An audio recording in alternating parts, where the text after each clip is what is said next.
გასული წლის მიწურულს საქართველოს პარლამენტმა ენერგეტიკასთან დაკავშირებული ორი კანონი დაამტკიცა ენერგეტიკისა და წყალმომარაგების შესახებ, რომელიც ენერგეტიკის სექტორის რეფორმის პროცესის წარმართვისათვის არის ძალიან მნიშვნელოვანი დოკუმენტი და კანონი განახლებადი წყაროებიდან ენერგიის წარმოებისა და გამოყენების წახალისების შესახებ, რომელიც განსაზღვრავს განახლებადი ენერგიის მიზნობრივ მაჩვენებელს და მათი მიღწევის მექანიზმებსა და ვადებს.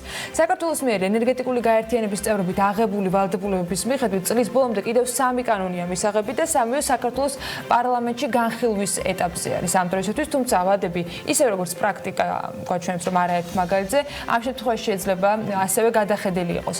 ენერგოეფექტურობის შესახებ და შენობების ენერგოეფექტიანობის შესახებ კანონპროექტის მიღების დაგვიანების გამო კი გასულ წელს ევროპული გაერთიანების სამდივნომ ქართული მხარე გააკრიტიკა კიდეც. ამ თემებზე და არა მხოლოდ ამ თემებზე, მათ შორის გენერაციის მოთხოვნებისა და მიწოდების შესაბამის სტატისტიკაზე, რომელიც გასული წლის მონაცემებით ამ დროისათვის გვაქვს, ვისაუბრებთ ჩახვაშულთან გalt&Taggart-ის ანალიტიკოს შემოგვიერთდა საქმე ინტელექტუალში.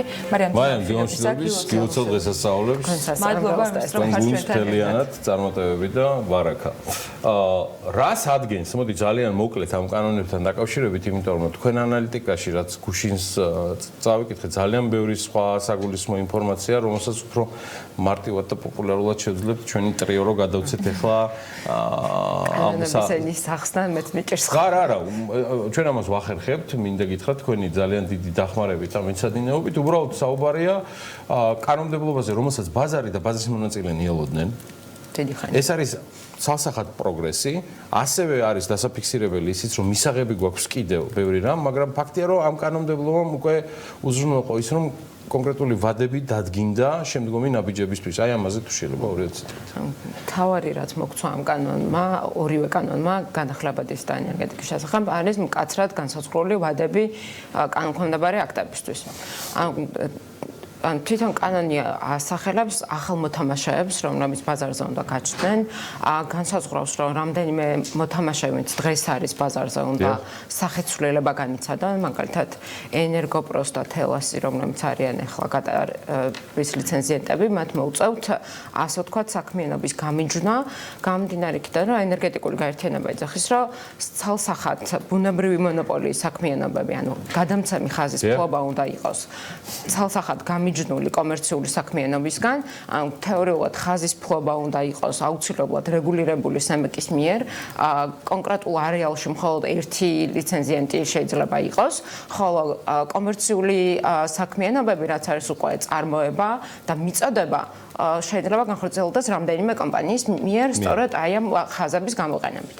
ანუ რეალურად ჩვენ როგორც სხვა ინდუსტრიებში ვიყენებთ ხოლმე დაუშვათ ერთი აწარმოებს მეორე ყიდულობს და გზაში ტრანსპორტირების კომპანიებს იყენებენ, ასევე იქნება ელექტროენერგიაშიც აი ამ ტრანსპორტირების გადამცემი ხაზების მფლობელი კომპანიები ამისთვის გასამსჯელოს აიღებენ და რასაც მწარმოებელი აწარმოებს და გადაყიდის საბითუმო ბაზარზე, იმის მიწოდება ხდება მოხმარებელთან.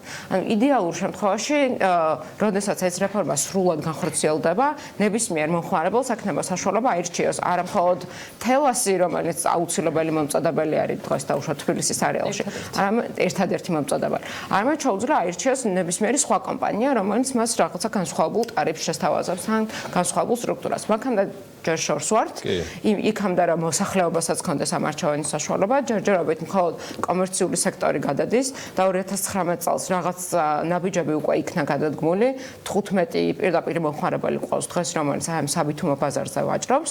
ანუ სანამ იქამდე მივალთ, რომ მომხმარებელსაც ექნება, ანუ მოსახლეობასაც ექნება ამ არჩევანის საშუალება, იქამდე იქნება უნივერსალური მომსახურების მომწოდებელი, ესეთი ცნება შემოდის ახალი კანონის ფარგლებში, რომელიც სწორედ აი ამ ჯგუფს, რომელიც ჯერჯერობით განსაზღვრულია მოსახლეობა და წვრილი ბიზნესი, ამ ჯგუფს მიაწვდის კვლავ რეგულირებულ ელექტროენერგიას, სავარაუდოდ ისევ ენგურის შეწონვით, თუმცა ეს კანონში არ წერია, ეს ჩვენი ვარაუდია.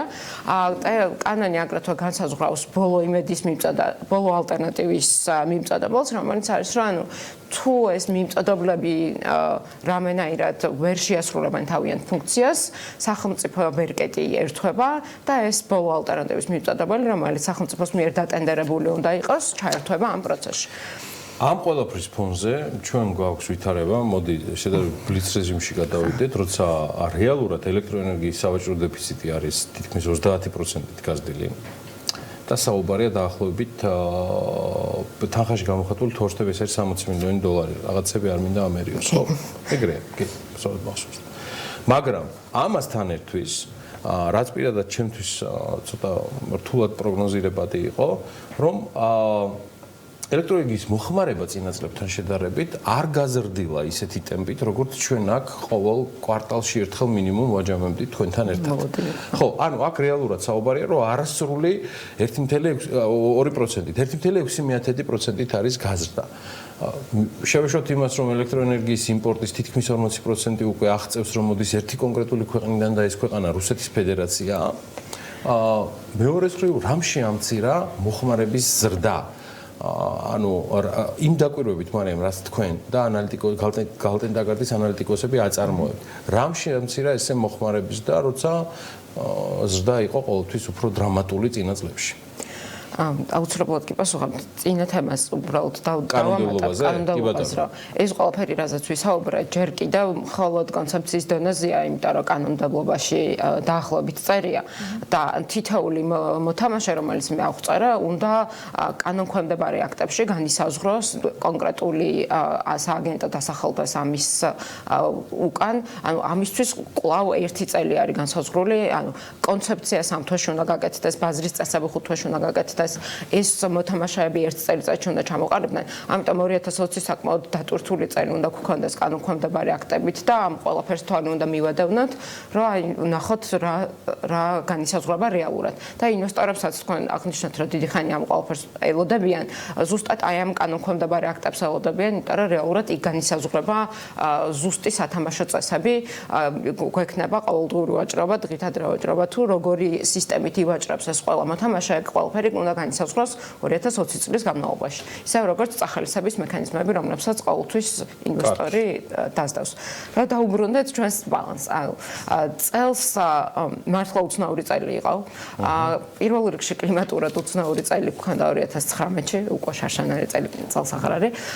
კლიმატურად უცნაურმა წელმა მოგვცა ის, რომ იყო შედარებით თბილი ზამთარი და გრილი ზაფხული, ამან მოხმარებაში ამცირა, სამაგიეროდ ჰიდროსადგურებში მოგვცა დაბალი წყალი. ანუ არც მყინვარის დნობა იყო, არც ნალექიანობა იყო მაღალი და სავარაუდოდ წლევანდელ ზამთარს რო უყურებთ, მომავალი წელიც ჰიდროლოგიურად რთული გვექნება. კიდე ერთი ფაქტორი, რასაც მოხმარების კუთხით ჩვენ უყურებთ და წინზეც აღვნიშნეთ, იყო ის, რომ თითქოს ვხედავთ კრიპტოვალუტებში შემცირებას მოხმარებისას, თუმცა ჩაშულად როცა უყურებთ მოხმარებას, ვხედავთ, რომ მოსახლეობაში კლება გვაქვს მოხმარების და საშუალო და მცირე ბიზნესის ხარჯზე არის მოხმარების ის ზრდა, რაც გვაქვს 1.8%. ან შეგვიძლია ვთქვათ, რომ სამოხმარებლო სექტორი, რომელიც ყველაზე მეტად არის დამოკიდებული იმაზე, კლიმატზე და თუ ვინმე სამოხმარებლო დონეზე კონტაქტი კრიპტოები, სავარაუდოდ იმათმა გათიშეს და პლუს მათი მოხმარება არ არის ისეთი მაღალი, როგორც სეზონურობიდან გამომდინარე იქნება და შესაბამისად. იმპორტს რაც შეეხება ხედავთ, რომ იმპორტი რუსეთიდან შემოვიდა ბოლო რამდენიმე თვის განმავლობაში, დეკემბერში სხვათა შორის ისევ აზერბაიჯანზე ვიყავით. მაგრამ ეს ტექნიკური იყო თორშტები. სავარაუდოდ ტექნიკური მიზეზების გამო დაისხვიეს თავი, იმიტომ რომ დეკემბერში ყოველთვის მაღალი მოხმარება გვაქვს ხოლმე. მიუხედავად იმისა, რომ იმპორტში გვაქვს 10%-იანი ზრდა, იმპორტის ღირებულებაში გვაქვს 5.5%-იანი ზრდა, რაც გამომდინარეობს იქიდან, რომ რეალურად რუსეთმა უფრო დაბალი ტარიფი აჩვენა. ჩვენ ესე ვუყურებთ რა, იმ თვეში, როდესაც მხოლოდ აზერბაიჯანიდან იყო იმპორტი საშუალო ფასი 5.2 ცენტი დაჯდა, იმ თვეში, როცა მხოლოდ რუსეთიდან 4.7. შესაბამისად, ეს მცირედი 8.8%-იანი კლება გახდა სავარაუდოდ მიზეზი, რატომაც ჩანაცვლა. ეკონომიკური აგენტისთვის, ვინც ამ საოცარი ამბით არის დაკავებული, ანუ იმპორტირებით ელექტროენერგიის ეს მნიშვნელოვანი სხვაობა. ამის სხვა ფაქტორებზე ჩვენ ადრეც გვაქვს ნასაუბრები და ფორბშიც გვაქვს სტატია გამქვეყნებული, რომელიც იძახის, რომ არსებობს კომერციული ბენეფიტები და არსებობს სხვადასხვა ტიპის რისკები, მათ შორის პოლიტიკური და ტექნიკური, რომლის გამოც დეკემბერშიც რეალურად გადავედით აზერბაიჯანზე. მნიშვნელოვანია, რომ 2020 წელი რომ დაიწყო, ისევ რუსეთიდან გვაქვს იმპორტი და სავარაუდოდ გაგრძელდება ისაც. დრო რჩება შედარებით ცოტა და მახსენდება თქვენი დეტალური კვლევა, რომელთაც თქვენ სხვადასხვა ბიზნეს საზოგადოების და ანალიტიკოსების წინაშე წარდგებით, სადაც ყოველთვის აკეთებთ და მუდმივად აქცენტირებას ძირითად სამძლავრო საშუალებებზე საქართველოში. იმავდროულად მარიამ, მიმდინარე კვლევაში მითითებულია ჰიდროგენერაციის საშუალებების უკაცრავად გამომუშავების შემცირება, რაც არ უკავშირდება მე როგორც მივხვდი მხოლოდ მათი მოცულობების და გულისხმობ ჰესების რაოდენობის, აქ არის საუბარი ასევე კლიმატურ პირობებზე. სწორად გავიგე ეს? რეალურად კლიმატური პირობების პრობლემა გვაქვს 2019-ში, იმიტომ რომ ძირითადი კლება არის ძველ სადგურებში, მარეგულირებელში, ენგურვარდნილში გვაქვს კლება და მცირე სადგურებში დარეგულირებულების ჯგუფში მცირედი ზრდა არის 5%-იანი მეტი არა, მაგრამ ეს არის მხოლოდ იმ ახალი სადგურების ხარჯზე. რამდენიმე გვაქვს ახალი სადგური, თუმცა მათ აი ამ პატარა ჯგუფში მაინც მოახერხეს ზრდა. ამ ჯგუფის წილი რო იცოდეთ არის სულ რაღაც 18%. რეალურად მაინც სხვილ და რეგულირებულ სადგურებიდან მოდის ძირითადი გენერაცია. ამიტომ ჰიდროლოგიის ცვალებადობა განაპირობებს ძირითად სურათს ყოველგვარი გადაჭარბების გარეშე ამ საერთო სურათში როგორ ეწერება გარდაბანი 2 და ახალი თბოსადგურის თუნდაც ჯერჯერობით სატესტო რეჟიმში, მაგრამ ამუშავება. უკვე სრულად? მე ვიცოდი სატესტო იყო უკაცრავად გარდაბანთან, პირველთანაც, ორთანაც და მომავალთან.